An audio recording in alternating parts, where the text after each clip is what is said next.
Centropa was created to provide a platform for Holocaust survivors in 15 European countries to tell us about their lives, and mostly through their family pictures. Since these are personal stories, they're not meant to provide our readers with an historical overview.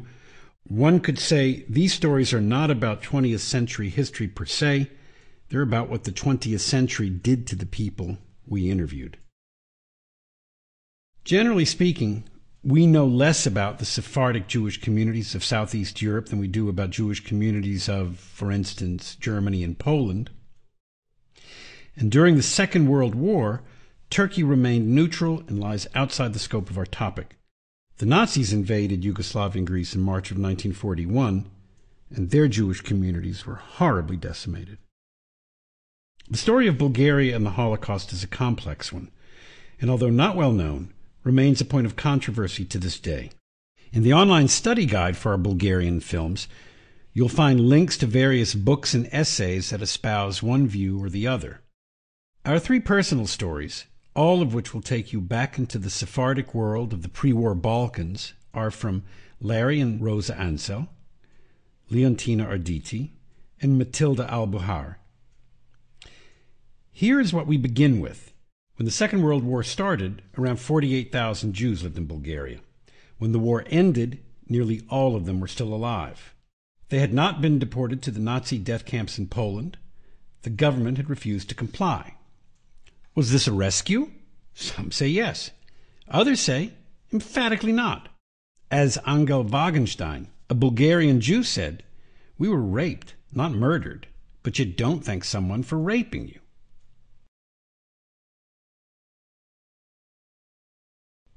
Now here's the background to the story. The Jews of Bulgaria were nearly all Sephardic Jews. Many of them trace their roots back to the Spanish expulsion in 1492, a few even earlier. For nearly 500 years, Bulgaria itself was under Ottoman occupation, and the Ottomans were, compared to the Christian rulers to the north, far more tolerant toward their Jewish subjects. Bulgarian Jews made up only a tiny minority of the country, less than even 1%.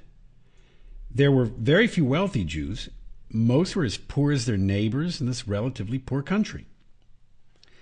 As we hear in all three of our stories, these Bulgarian Jews said they felt very little anti-Semitism while growing up in Bulgaria, which also had a large percentage of Muslims, Armenian Christians, Bulgarian Orthodox, Roma, and Tartars. We also learned that Larry was taken into forced labor during the war, Rosa and her family were deported from Sofia to a small village, and Matilda tells us the remarkable story that she and her father, in March 1943, waited in the town of Burgas to be deported, and for some reason, the deportation order was canceled.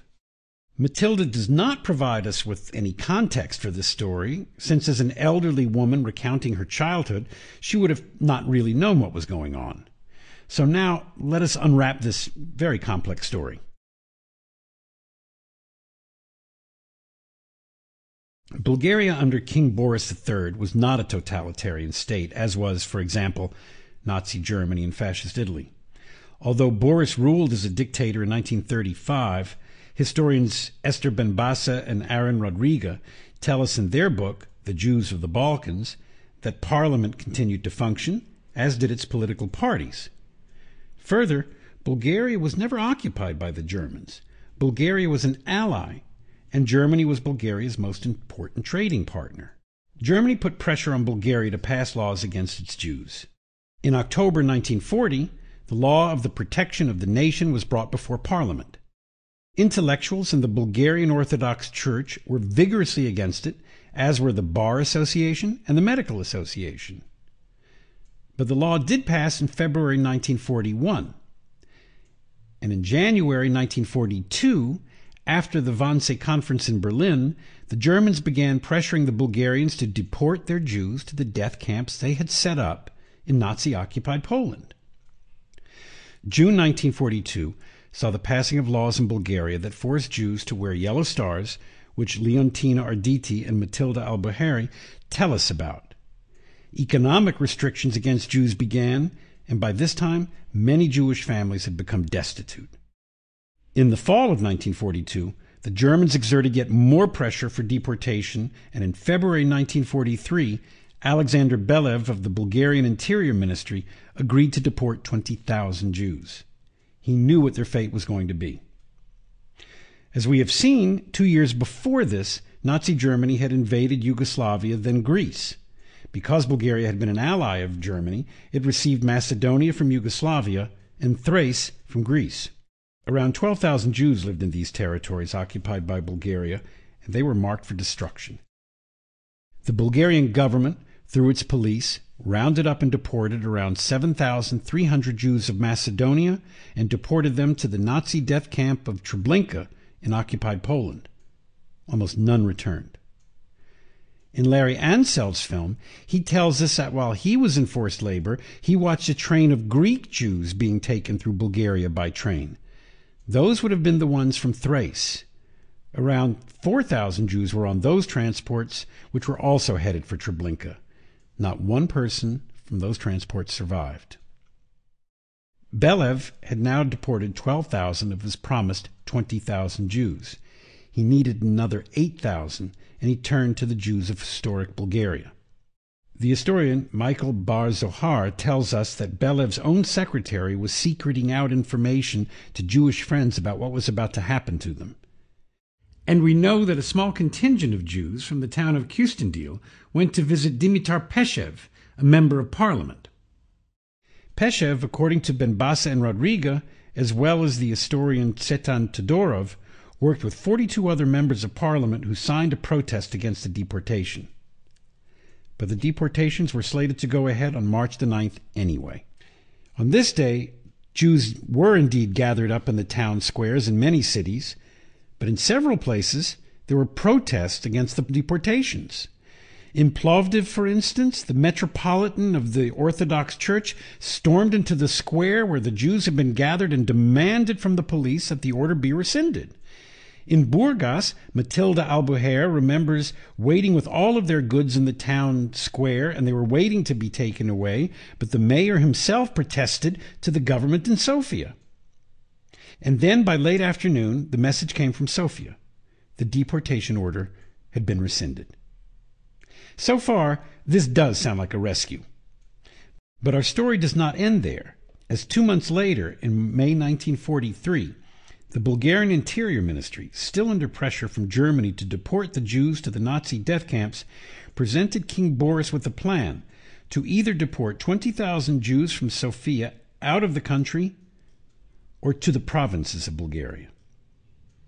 Boris signed the second option, and the Jews of Sofia were sent out to the provinces. They lived in small villages in incredibly crowded conditions, and Rosa Anschel tells us about them. During this time, around 7,000 Jewish men were conscripted into forced labor.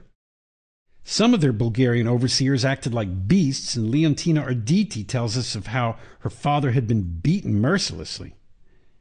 Other overseers had acted more humanely. But this was forced labor, and for the most part it was brutal, although the Ansel's tell us that Larry was allowed to leave his brigade to go and marry Rosa, and Rosa's father received permission from his overseer to attend the same wedding, so the record seems to be somewhat mixed. By September 1944, the Soviet army swept through Romania and liberated Bulgaria. The Bulgarian army changed sides, declared war on Germany, and then fought alongside the Soviet army until the war ended in 1945, in May. Yes, Bulgaria's Jews had survived the war, but the anti-Jewish laws in Bulgaria had ruined them, so much so that nearly half of all the Jews were dependent on soup kitchens just to stay alive. Little wonder, then, that when a new Jewish state was declared in the Middle East, Israel, well more than 90% of Bulgaria's Jews emigrated in search of a better life. That story lies outside the scope of this one, and now let us turn to Dr. Albena Taneva, a Holocaust specialist in Bulgaria today. As we know, the Bulgarian government had no compunction about sending the Jews of Thrace and Macedonia to their deaths, and that same government was willing to deport its own Jewish citizens. Historians continue to discuss just who was responsible for halting the deportations. Most agree it was a combination of decisions that were interlinked with each other. But when Albina Tanova stands in a classroom of young Bulgarians, she presents a different view. It was your grandparents who saved Bulgaria's Jews from deportation, she tells them. Ordinary people had come out onto the street and protested. Ordinary people had said it was wrong. Religious people and communists too. And they all went out on the street to say so. So whether the story of Bulgaria's Jews during the Holocaust was a rescue or not is almost secondary in this case. What is important is the role that civil society played in this multi-ethnic society not very long ago.